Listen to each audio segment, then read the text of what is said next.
Then Joshua spoke to the Lord in the day when the Lord delivered up the Amorites before the children of Israel, and he said in the sight of Israel, Sun, stand still over Gibeon. And moon, in the valley of Ajalon.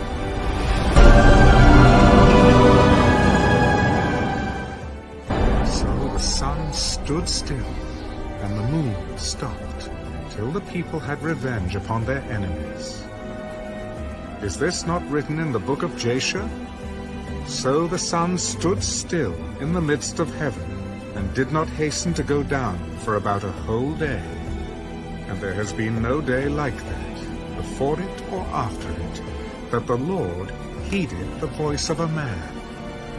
For the Lord fought for Israel. Then Joshua returned, and all Israel with him, to the camp at Gilgal. But these 5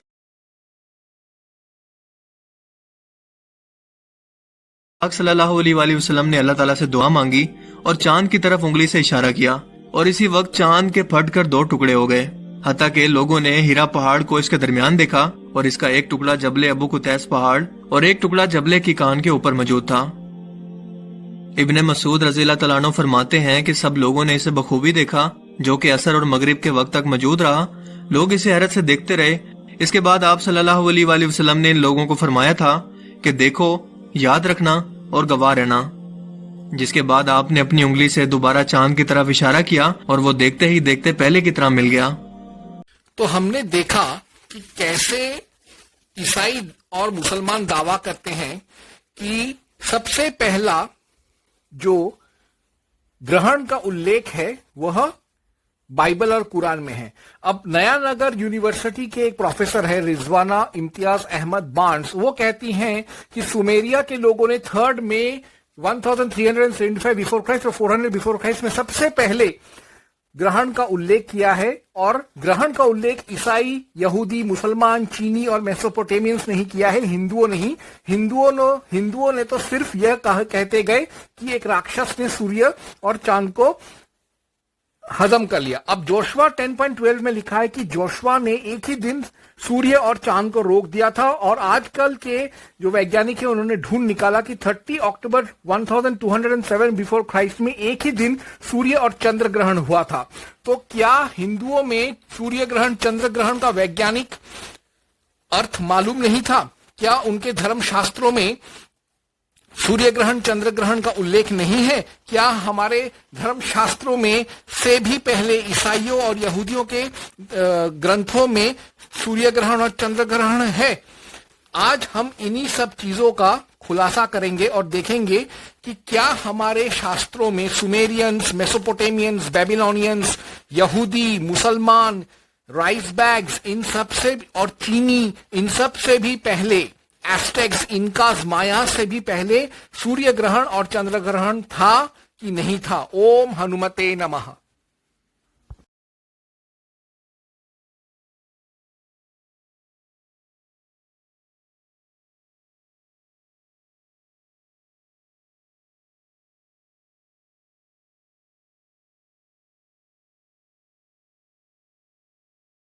छह सौ AD में profit Mohammad का जन्म हुआ था और उससे 100 साल पहले हिंदू वैज्ञानिक आर्यभट्ट ने अपने आर्यभट्टियम गोलपदः चैप्टर 4 श्लोक 37 में, जिसका उसने लेखन किया था 499 एडी में, यानी तकरीबन 500 एडी में, 500 एडी में, उसने इस श्लोक में ग्रहण का और खासतौर से सूर्य ग्रहण का उल्लेख किया है।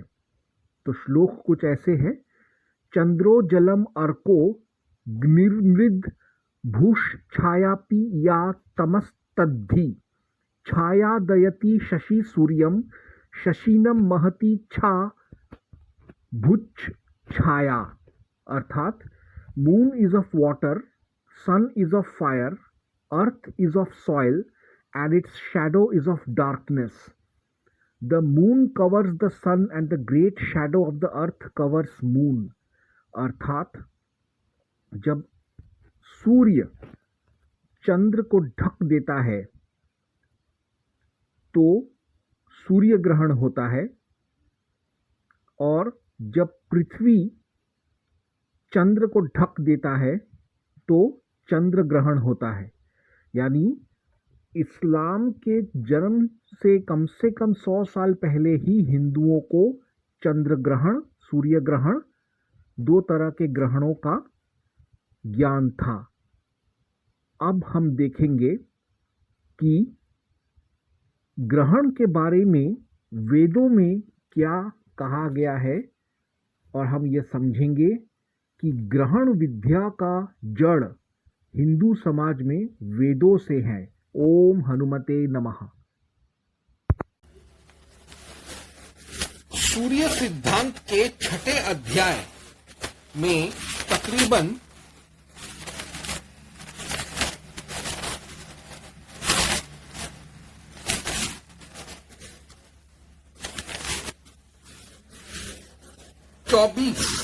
24 श्लोक हैं, और इन श्लोकों में सर्वप्रथम ग्रहण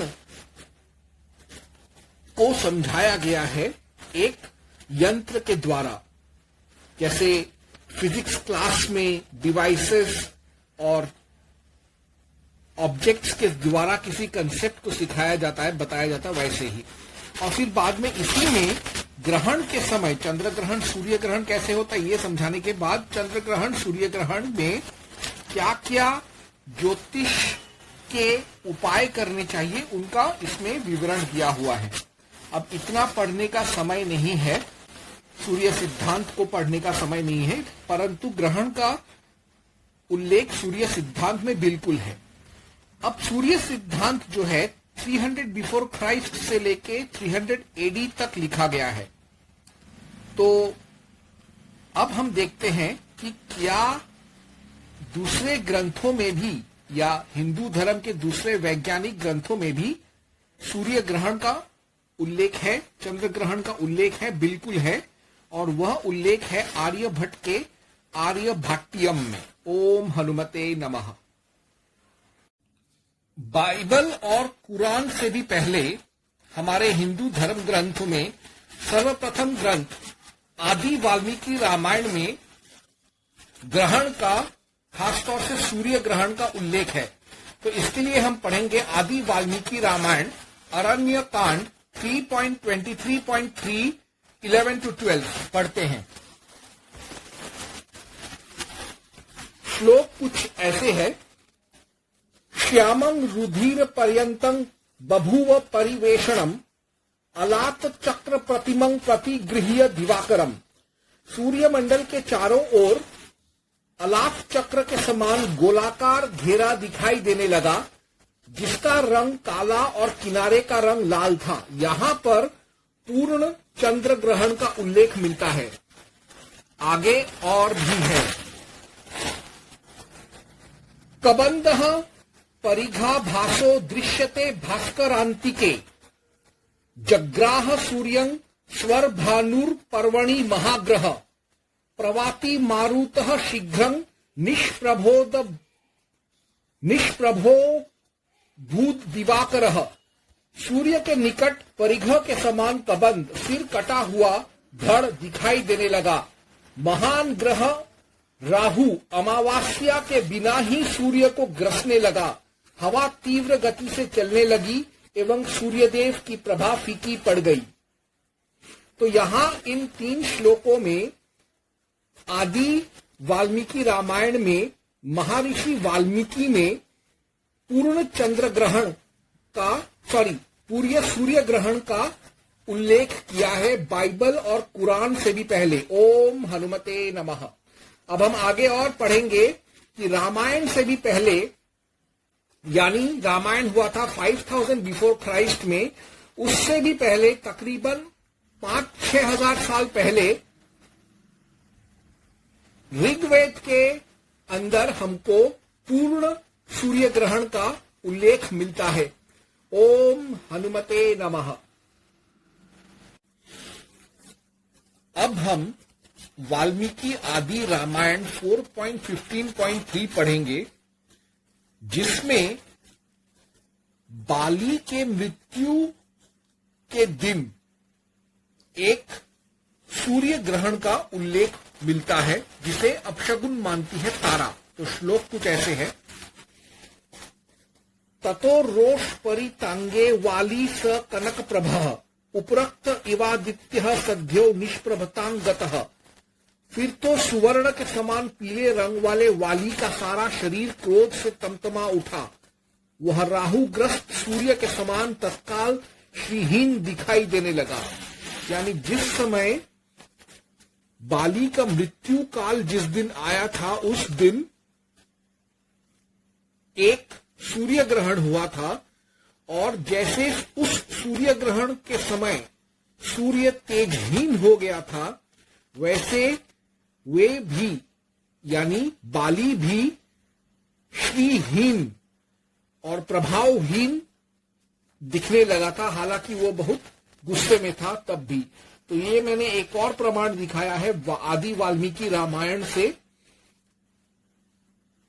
सूर्य ग्रहण का। अब और आगे हम पढ़ेंगे एक और ग्रहण का उल्लेख जो वाल्मीकि रामायण में मिलता है। ओम हनुमते नमः। अब मैं आदि वाल्मीकि रामायण से चंद्र ग्रहण का एक प्रमाण देखूंगा। तो उसके लिए मैं पढ़ूंगा आदि वाल्मीकि रामायण सुंदरकांड 5.19.13। श्लोक ऐसे है,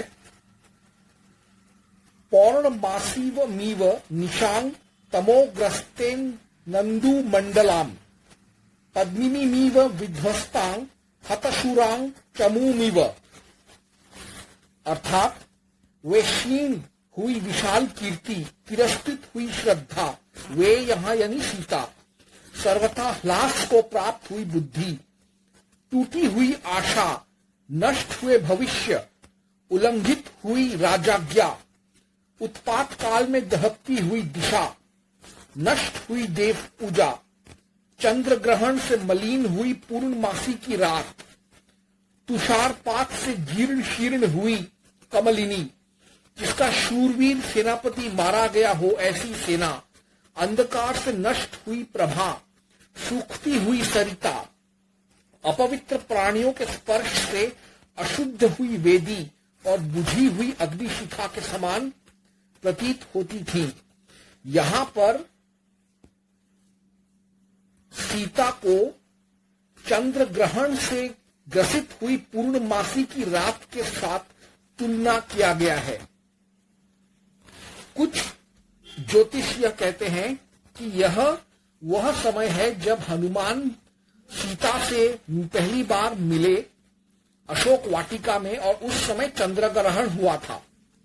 तो चाहे सीता को चंद्र ग्रहण से तुलना किया जाए या सीता और हनुमान के मिलने के समय चंद्र ग्रहण हुआ हो, जो भी हो, आदि वाल्मीकि रामायण में चंद्र ग्रहण का उल्लेख है। ओम हनुमते नमः। हमारे हिंदू धर्म शास्त्रों में सर्व प्रमुख जो रामायण है, उस रामायण में, उस आदि वाल्मीकि रामायण में राम के जन्म के समय ग्रह नक्षत्रों का परिस्थिति दिया, और उसके आधार पर आधुनिक वैज्ञानिकों ने यह निष्कर्ष निकाला कि राम का जन्म 5114 बिफोर क्राइस्ट में हुआ था। अब राम के जन्म के बाद कई सारे घटनाएं ऐसे हुए थे जब कोई ना कोई चंद्र ग्रहण या सूर्य ग्रहण हुआ था। तो राम का जन्म हुआ था 5114 बिफोर क्राइस्ट। उसके बाद जो चंद्र ग्रहण हुए थे वो ऐसे थे, खरदूषण को मारते समय सूर्य ग्रहण, वाली को मारते समय सूर्य ग्रहण, जब हनुमान जी ने सीता से मुलाकात किया अशोक वाटिका में तब हुआ था एक चंद्र ग्रहण। तो इनके आधार पर यह हमको मालूम है कि आदि वाल्मीकि रामायण में 3 ग्रहणों का उल्लेख है, खरदूषण और वाली के हत्या के समय चंद्र ग्रहण, और सीता को ढूंढ निकाले जाने के समय सूर्य ग्रहण, और चंद्र ग्रहण हनुमान और सीता के मुलाकात के समय। तो अब हमको मालूम है कि 5114 बिफोर क्राइस्ट में राम का जन्म हुआ था। तो उसके बाद उन लोगों ने यह देखा कि कब कब प्रमुख चंद्र ग्रहण और सूर्य ग्रहण हुए थे। तो उसके आधार पर उन लोगों ने यह निष्कर्ष निकाला कि जनवरी 10 5114 बिफोर क्राइस्ट को राम का जन्म हुआ। उसके बाद 4 जनवरी 5089 बिफोर क्राइस्ट में 7 अक्टूबर 5077 बिफोर क्राइस्ट में खरदूषण को मारते समय सूर्य ग्रहण हुआ। बाली को मारा 3 अप्रैल 5076 बिफोर क्राइस्ट में, तब एक सूर्य ग्रहण हुआ। और सितंबर 12 5076 बिफोर क्राइस्ट में हनुमान ने सीता को अशोक वाटिका में खोज निकाला और तब एक चंद्र ग्रहण हुआ था। अब जो बाइबल के जो इतिहासकार है वो कहते हैं कि बाइबल में 1207 बिफोर क्राइस्ट का एक चंद्र और सूर्य ग्रहण का उल्लेख है, लेकिन हमारे आदि वाल्मीकि रामायण में तो सुमेरियों के 1375 बिफोर क्राइस्ट और 400 बिफोर क्राइस्ट के पहले के सूर्य ग्रहण चंद्र ग्रहण का उल्लेख है। जैसे खरदूषण युद्ध के समय सूर्य ग्रहण 7 अक्टूबर 5077 बिफोर क्राइस्ट, वाली के हत्या के समय सूर्य ग्रहण 3 अप्रैल 5076 बिफोर क्राइस्ट और हनुमान सीता के मुलाकात के समय 12 सितंबर 5076 बिफोर क्राइस्ट में चंद्र ग्रहण। तो इससे मालूम पड़ता है कि सुमेरियों, बेबीलोनियों, मेसोपोटेमियंस के और मुस्लिम और ईसाइयों से भी पहले रामायण में सूर्य ग्रहण चंद्र ग्रहण था। अब हम देखेंगे वेदों में ग्रहण। ओम हनुमते नमः। हम सब जानते हैं कि जब सूर्य और चंद्र के बीच में कुछ नहीं रहता, परंतु जब सूर्य और पृथ्वी के बीच में चंद्र आ जाता है, यानी चंद्र जब सूर्य को तथाकथित तौर पर ढक देता है, तब होता है सूर्य ग्रहण। तो यही चीज ऋग्वेद 4.28.2 में कहा गया है। आज हम उसको मैं पढ़ूंगा। सबसे पहले मैं आर्य समाजियों के द्वारा वैदिक स्वरों के साथ मंत्र को पढ़ूंगा, उसका अर्थ में पढ़ूंगा। मंत्रों के द्वारा मैं मंत्रों को स्वरों से मैं नहीं पढ़ सकता, लेकिन उसका अर्थ में पढ़ूंगा। त्वा युजा तव तत्सोमं सख्य इंद्रो अपो मनवे सश्रुतस्कः अहन्न हिमरिणाक्त सपत सिंध नपा वृणोदपि हितेव खानी। पदार्थ, हे सोम, ऐश्वर्य से युक्त तब आपकी सखये मित्रता के लिए जैसे इंद्र सूर्य के सदृश राजा, मनवे मनुष्य के लिए सश्रुतः चलने वालों को, कह करता, अहिम मेघ का, अहन नाश करता, सप्त 7 सिंधून नदियों को, अरिनाथ प्रेरित करता और खानी इंद्रियां, अपि हितेव घिरी हुई सी, अपह जलों को, अप अवृणेत घेरती हैं, वैसे तत् वह त्वा आपको युजा युक्त पुरुष के साथ कर्म करने योग्य हो सकता है। भावार्थ, इस मंत्र में वाच्य लुप्तोपलंकार है। हे मनुष्य, जैसे सूर्य सबके सुख के लिए वर्षा करके सबको आनंद देता है, वैसे ही विद्वानों की मित्रता सबको आनंद देने वाली है, यह जानना चाहिए। यानी इस मंत्र में से अगर हम वैदिक स्वरों से पढ़ें तो हमको इसका एक सामाजिक अर्थ हमको मिलता है, हमको इसमें एक राजनैतिक अर्थ मिलता है। अब मैं इसे पौराणिक तरीके से पढ़ूंगा। तो मंत्र कुछ ऐसे है। त्वा युजा न हिदत सूर्यस्येन्द्रेश चक्र सहसा सद्य इंदो हधिष्णुआ बृहता वर्तमानं महोद्युहो अप विश्वायुध्यायी। अर्थात हे सोम, तेरे सहयोग से इंद्र ने विस्तृत आकाश में आगमन करने वाले सूर्य रथ के एक चक्र को अपने बल द्वारा नियंत्रित किया। चारों ओर गमनशील सूर्य चक्र पर उसने ही आधिपत्य जमाया था। अब इसका मैं अंग्रेजी अनुवाद आपको पढ़ के सुनाऊंगा। त्वा युजा नी हिदत सूर्येन्द्र चक्रं सहसा सद्य इंदो अधिष्णुना बृहतां वर्तमानं महोदुहो द्रुहो दहो द्रहो up विश्वायुध्यायी. With you, Som, for his ally, Indra had quickly taken off by the force the wheel of the chariot of the sun, abiding above with the vast and stationary firmament. The everywhere going wheel of the car of the great oppressor has been taken away. अर्थात इस मंत्र में हमको पौराणिक तरीके से अगर हम पढ़ें तो हमको यह समझ में आता है कि इंद्र ने सूर्य को चंद्र अर्थात सोम की सहायता से ढक दिया और उसके ऐश्वर्य को छीन लिया. यानी यहां पर इंद्र ही परोक्ष रूप से सूर्य ग्रहण करता है चंद्र या सोम की सहायता के साथ. तो मैंने आपको बता दिया, साबित कर दिया कि ऋग्वेद में वैज्ञानिक तौर पर बताया गया है कि किस तरीके से ईश्वर या प्रकृति ही सूर्य ग्रहण चंद्र ग्रहण कराती है. खास तौर से सूर्य ग्रहण का यहां उदाहरण दिया गया है. अब हम आगे बढ़ते हुए एक अनोखे सूर्य ग्रहण के बारे में पढ़ेंगे जिसे अत्रि का सूर्य ग्रहण कहा जाता है. इसे अत्रि का सूर्य ग्रहण क्यों कहा जाता है? इस सूर्य ग्रहण के चलते हमें यह सूर्य ग्रहण कब हुआ था, अर्थात यह सूर्य ग्रहण के बारे में लिखा गया जो मंत्र है वो कब लिखा गया था और उसके जरिए वेद के लिखने का समय हमको मालूम पड़ता है. तो इसके बारे में हम आगामी हिस्से में चर्चा करेंगे. ओम हनुमते नमः. तो अब हम पढ़ेंगे ऋग्वेद 5.40.5 to 9. मैं पूरा ये श्रृंखला नहीं पढ़ूंगा क्योंकि बहुत समय चला जाएगा. तो मैं पहले आपको वैदिक स्वरों वाला अर्थ बताऊंगा. यह है, अब सूर्य विषय को अगले मंत्र में कहते हैं.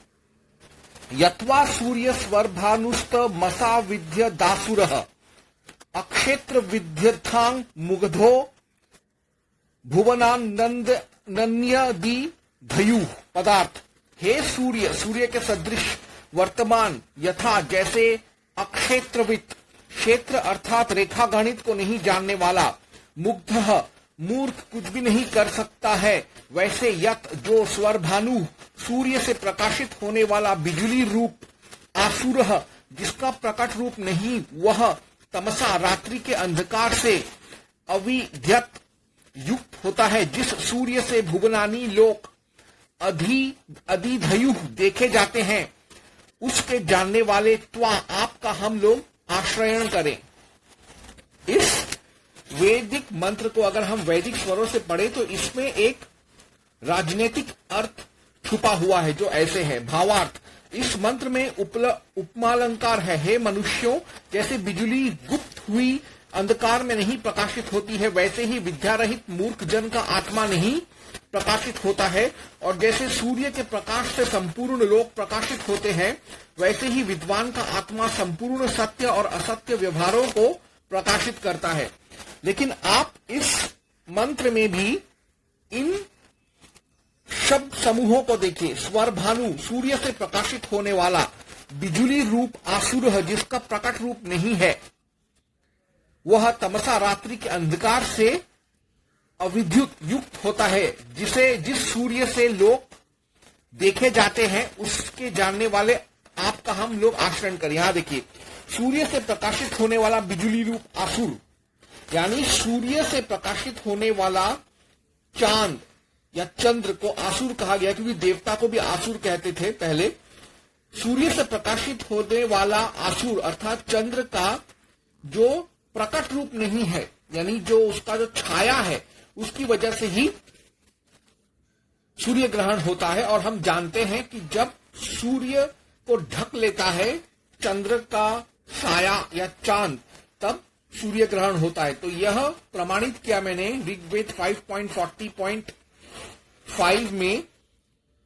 ऋग्वेद का सूर्य ग्रहण और ग्रहण के बारे में ज्ञान. अब इसी चीज को हम पौराणिक अर्थ में भी देखेंगे. पौराणिक अर्थ काफी सरल है, इसको हम मिनटों में पढ़ लेंगे. तो इसी मंत्र का अर्थ ऐसे होता है, हे सूर्य, जब स्वर भानु ने तुझे अंधकार से ढांप दिया था तब मनुष्य जिस प्रकार अंधेरे में अपने निवास को ना जानकर भ्रमित हो जाता है, उसी प्रकार सभी लोग अंधकार द्वारा सम्मोहित हो गए। ये देखिए, ये श्लोक, इस मंत्र में टोटल ब्लैकआउट सोलर एक्लिप्स के बारे में कहा गया है। जब सूर्य ग्रहण हुआ था अत्रि के समय, उस समय लोगों को अपने हाथ तक दिखाई नहीं दे रहे थे। वो लोग समझ नहीं पा रहे थे कि इतना अंधकार कहां से आ गया। उसके बाकी का जो मंत्र है कुछ ऐसे है। स्वर्भानुरध यदिंद्रिय माया अवो दिवो वर्तमाना अवाहन गुलहं सूर्यं तमसा प्रवतेन तुर्यण ब्रह्मणा विंद दत्री। हे इंद्र, तूने आकाश के नीचे विद्यमान मायावी स्वरभानु के अंधकार का निवारण कर दिया। अंधकार से ढपे हुए सूर्य को अत्रि ऋषि ने पुनः मंत्रोच्चारण द्वारा प्रकाशवान कर दिया।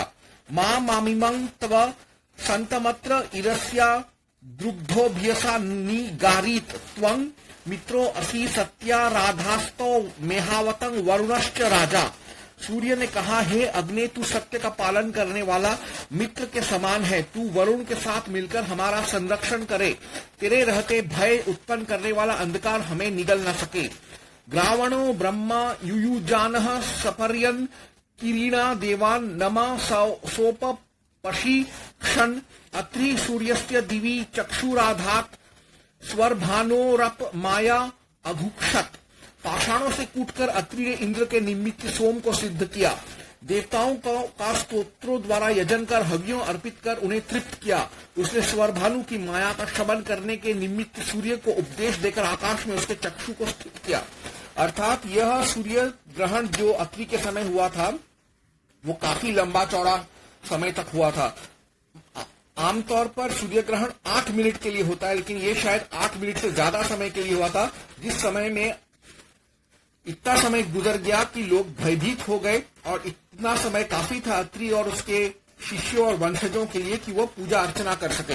यंग वै सूर्यं स्वर्भानुस्त मसा विद्य दासुरः अत्र यस्त मन्व विंदन नह्यन्ये अशुक्रवन। अर्थात दैत्य रूप स्वरभानु ने जिस सूर्य को अंधकार से ढांप दिया था, अत्रि वंशजों ने उस सूर्य को अंधकार से निकाल दिया। दूसरा कोई भी ऐसा कार्य करने में सफल नहीं हुआ। अब इसके अलावा यही जो पौराणिक अर्थ है, यह अंग्रेजी अनुवाद में भी तत्पर है, वही अर्थ है। तो यानी मैंने आपको ऋग्वेद के मंत्र, ऋग्वेद 5.40.5 to 9 को यदि हम वैदिक रूप से पढ़ें तो उसमें हमको सूर्य ग्रहण का वैज्ञानिक उल्लेख और अर्थ मिलता है। और अगर हम पौराणिक पढ़ें तो हमको यह मालूम पड़ता है कि वह एक टोटल ब्लैकआउट एक्लिप्स था और हमें इसमें पौराणिक जड़ मिलता है सूर्य ग्रहण चंद्र ग्रहण का। तो मैंने साबित कर दिया इतने सारे प्रेजेंटेशंस के जरिए कि हमारे हिंदू धर्मशास्त्रों में सुमेरिया, मेसोपोटामिया, बेबीलोनिया, चाल्डिया, अक्काद, ज्यू, हिब्रू, फिनीजियन, कैनाइन, क्रिश्चियन, ईसाई, अरब, इब्राहिमी, पारसी, इन सब, चीन, एस्टेक, माया, इनका, शक, इन सब से भी पहले, रूस, स्लाव से भी पहले, यूरोपियन से भी पहले, अफ्रीकियों से भी पहले हमारे हिंदू धर्म शास्त्रों में चंद्र ग्रहण, सूर्य ग्रहण, ग्रहण का वर्णन है और उसका वैज्ञानिक विश्लेषण है। ओम हनुमते नमः। अब हम लोग ऋग्वेद के अंदर लिखा हुआ एक सूर्य ग्रहण के बारे में हम पढ़ेंगे। इस सूर्य ग्रहण को ऋग्वेद के अत्रि मंडल में पाया जाता है।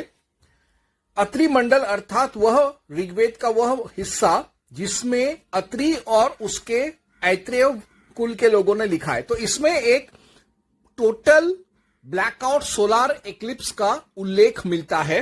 इसके यह है ऋग्वेद 5.40.5 to 9। इसके बारे में लिखते हुए तिलक ने यह कहा है कि यह तब हुआ जब वर्नल इक्विनॉक्स ओरायन में था और यह ऑटोमनल इक्विनॉक्स से 3 दिन पहले हुआ था।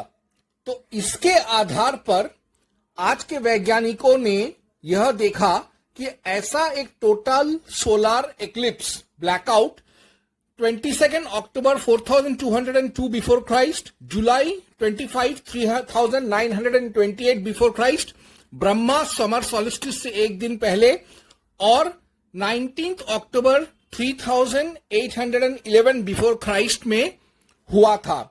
इसके साथ साथ हाल ही में यह भी पता चला है कि ऐसा ही एक टोटल ब्लैकआउट सोलार एक्लिप्स, जिसके बारे में ऋषि अत्रि ने ऋग्वेद 5.40.925 में उल्लेख किया है, ऐसा ही एक इक्विनॉक्स का एक्लिप्स चित्रकूट में भी हुआ था, यानी महाराष्ट्र के चित्रकूट इलाके में भी देखा गया था 4677 बिफोर क्राइस्ट में।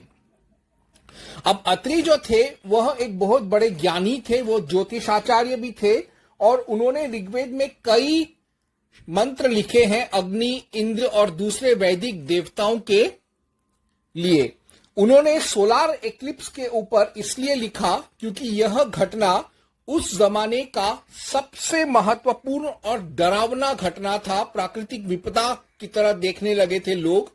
एक साधारण से सूर्य ग्रहण को इतना महत्व दिया गया क्योंकि यह सूर्य ग्रहण बहुत ही विभत्स था और एक यादगार सूर्य ग्रहण था।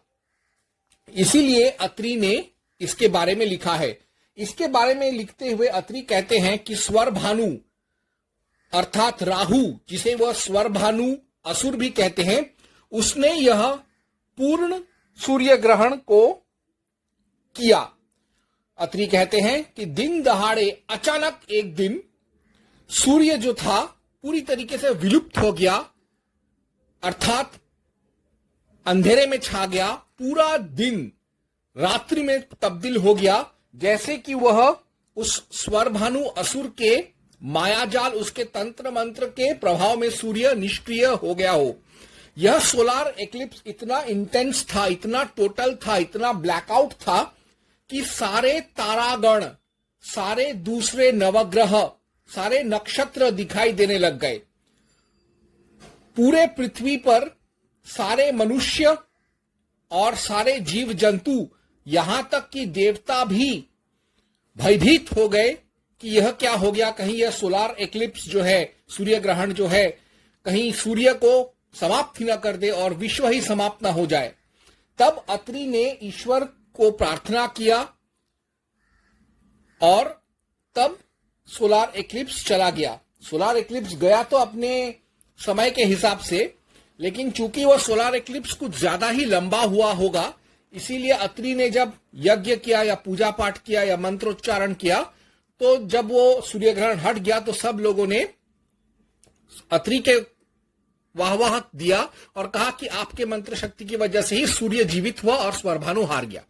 अब प्लैनेटेरिया सॉफ्टवेयर के जरिए हम लोगों के जमाने के साइंटिस्ट ने यह देखा, यह साबित किया कि इस तरीके का सूर्य ग्रहण सर्वप्रथम 4677 बिफोर क्राइस्ट में चित्रकूट में हुआ था, सर्वप्रथम।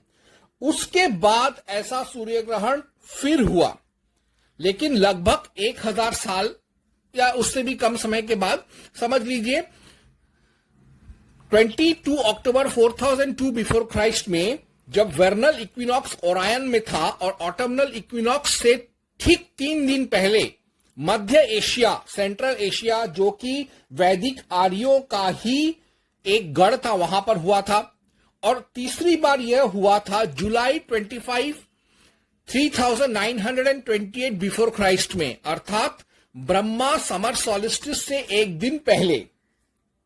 अब इतना ही नहीं, इसके बाद भी ऐसा एक भयावह सूर्य ग्रहण हुआ था 19 अक्टूबर 3811 बिफोर क्राइस्ट में। तो अत्रि जो यह सूर्य ग्रहण के बारे में विवरण देता है, वह अनर्गल नहीं है, वह व्यर्थ नहीं है, या वो अवैज्ञानिक नहीं है, या वो अऐतिहासिक नहीं है। ऐसा एक सूर्य ग्रहण हुआ था जो सबसे पहले हुआ था 4677 बिफोर क्राइस्ट में, और सबसे प्राचीन काल में हुआ था ये 4677 बिफोर क्राइस्ट में, या सबसे अर्वाचीन हुआ था 19 अक्टूबर 3811 बिफोर क्राइस्ट में।